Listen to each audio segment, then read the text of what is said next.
Le gouvernement a fait appel aux engins lourds pour débarrasser de la chaussée les engins qui occupaient l'axe Meganga-Gaoundéré depuis pratiquement 5 jours, en signe de revendication, suite à la gifle administrée à un camionneur par un gendarme sur ce tronçon.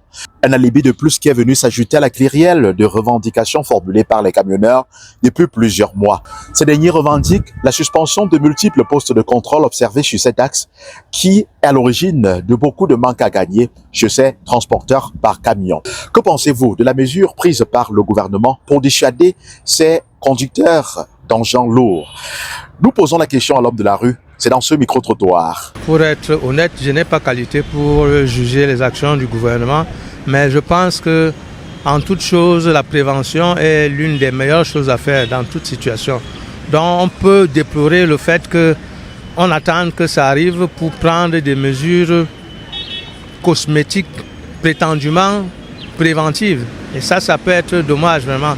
Il serait souhaitable que les dirigeants anticipent.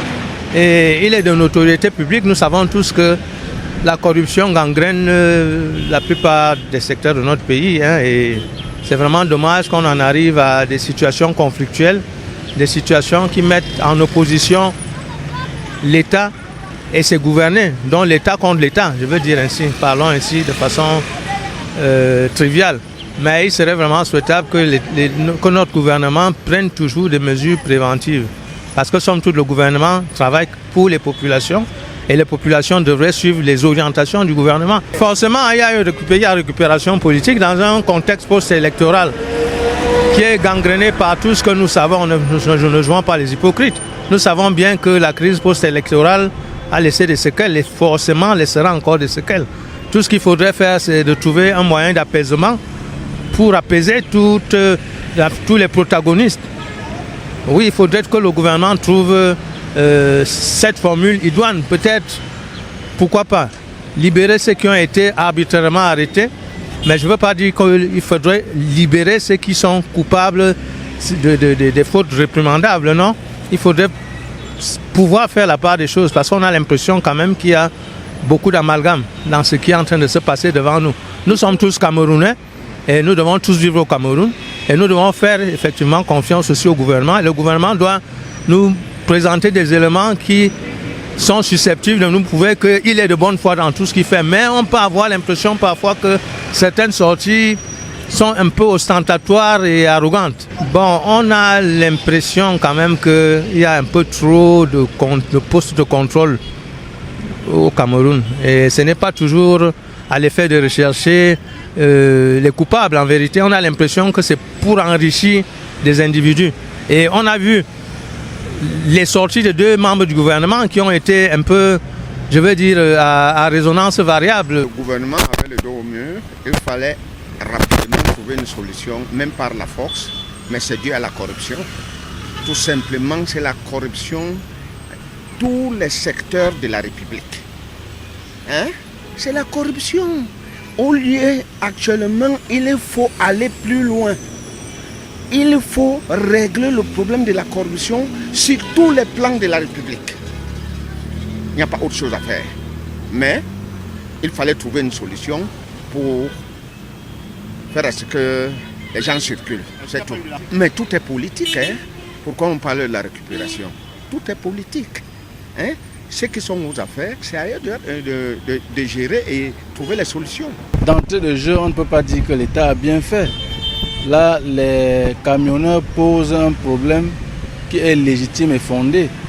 Ce qu'il fallait faire, c'était de voir comment entrer en contact avec le syndicat et voir comment est-ce qu'on va procéder à trouver des moyens pour résoudre ce problème-là. Parce que c'est un problème qu'il pose depuis un certain nombre de temps. Et le gouvernement n'a jamais prêté une oreille attentive à ces revendications-là. Maintenant, comme nous sommes dans une phase où ces revendications sont portées à leur plus haut niveau, ou bien ont atteint leur paroxysme parce qu'ils en ont marre. Ajouter à cela, n'est-ce pas, la crise post-électorale. Donc je pense que l'État aurait dû négocier, n'est-ce pas, avec ces camionneurs-là et pour trouver une voie de sortie. Parce que la voie de la violence n'a jamais été une voie appropriée ou bien indiquée pour résoudre les problèmes. C'est la négociation. Il faut appeler, n'est-ce pas, les différents acteurs à la table de négociation. Est-ce qu'il y a pas aussi un problème de coordination de l'action gouvernementale au niveau des deux ministres responsables, notamment le ministre du Transport et le SED? Pour moi, le ministère des Transports ou de la Défense, ils ne sont pas forcément des responsables parce que lorsque vous interviewez ou bien vous questionnez certains camionneurs là, c'est des problèmes qu'ils posent depuis et nous sommes dans... C'est un gouvernement, donc c'est pas des responsabilités, je vais dire, imputées forcément au ministère des Transports. Parce que dans le transport, il y a plusieurs acteurs qui interviennent. Il s'agit de la route. Parce qu'il y a la police, il y a la gendarmerie, il y a les douanes, il y a un certain nombre d'acteurs qui sont, n'est-ce pas, sur ce trajet-là pour interpeller de temps à autre ces camionneurs pour leur demander 100 francs, 500 000 francs, voire 2000, ainsi de suite. Donc il ne s'agit pas seulement du ministère des Transports et du ministère, je sais pas, de l'administration. C'est un ensemble d'acteurs qu'il faut questionner, qu'il faut inviter à la table de négociation. Donc on ne peut pas voir seulement parce que ça concerne les transports, il faut seulement voir le ministère des Transports. Non, il y a plusieurs acteurs et c'est toute une chaîne en fait. De toute façon, il faut négocier. La force, on a essayé la force, on a vu ce que ça a donné dans le Nozo. Je connais quelqu'un qui était bloqué là-bas pendant 3 jours en Gaoundéré. Il n'a pas pu rentrer dans le sud parce que on avait complètement bloqué. Mais je pense qu'il faut négocier dans ce genre de situation pour ne pas envenimer les choses. Parce qu'on ne sait jamais. On a le souvenir de la Tunisie où les printemps arabes se sont déclenchés parce que un gars dans un marché s'était mis le feu dessus. Voilà. Ici, un ministre, surtout sur un sujet aussi sensible, si le ministre des Transports, effectivement, a dit on ne veut plus les transports, il a pris sa décision sans consulter la gendarmerie, c'est un peu bizarre quand même. Là, il faut qu'ils s'entendent parce qu'on ne peut pas avoir des discours contraires du même gouvernement. Évidemment, les transporteurs et les usagers ne savent plus à quel sens se vouer. Donc c'est quand même pas très sérieux tout ça. Il faut qu'ils s'entendent entre eux et envoient un message clair aux populations, aux usagers. Si parmi les camionneurs, il y en a qui ont des préoccupations spécifiques, qui ont je sais pas, qui ont des problèmes qui les amènent à se comporter de la sorte, bon, il serait mieux d'aller à la négociation. Il serait mieux d'aller à la négociation parce qu'on ne voit pas ce qui pourrait justifier des gens d'un secteur aussi sensible comme celui-là interrompre carrément leur activité, ce qui est sûr. Eux-mêmes sont déjà en difficulté en le faisant. Et en même temps, ça ne pénalise pas que. Ça pénalise aussi les consommateurs et tous les autres acteurs de la chaîne. Ce qui est sûr, ce ne sont pas tous les transporteurs qui sont frustrés. Certainement, c'est pour permettre à ceux qui ne voudraient pas prendre part au mouvement d'humeur de continuer à vaquer à leurs occupations. Parce qu'il est inadmissible qu'à cause d'un certain nombre de personnes, d'autres payent aussi le prix. On pouvait pousser la négociation un peu plus loin, mais sans toutefois empêcher les autres qui veulent continuer à vaquer à leurs occupations de vaquer. Donc c'est pas à ce niveau qu'il y a le bémol. Mais sinon que nous, on ne nie pas la nécessité de ramener tous les acteurs à la table et de trouver d'amples solutions. Bon, il est vrai qu'à ce niveau, beaucoup reste à revoir. Mais quand bien même on a des préoccupations de ce genre, ce n'est pas bloquant la voie qu'on va forcément trouver des solutions. Certes, on peut trouver des solutions, notamment à travers le dialogue. À travers le dialogue, et diverses autres manières. Oui, je dis que ce n'est pas la meilleure façon. Je pense que la meilleure façon au monde, c'est la négociation. Puisqu'on a affaire aux êtres humains, il fallait pousser la négociation jusqu'au bout. Et ils ont donné un certain nombre de préalables. Est-ce qu'ils ont pu les résoudre, ne serait-ce qu'à moitié, avant de céder maintenant à la force? Parce que généralement, la force intervient souvent lorsqu'on est à court d'arguments. Mais je pense que le gouvernement a assez d'arguments pour pouvoir convaincre ces gens.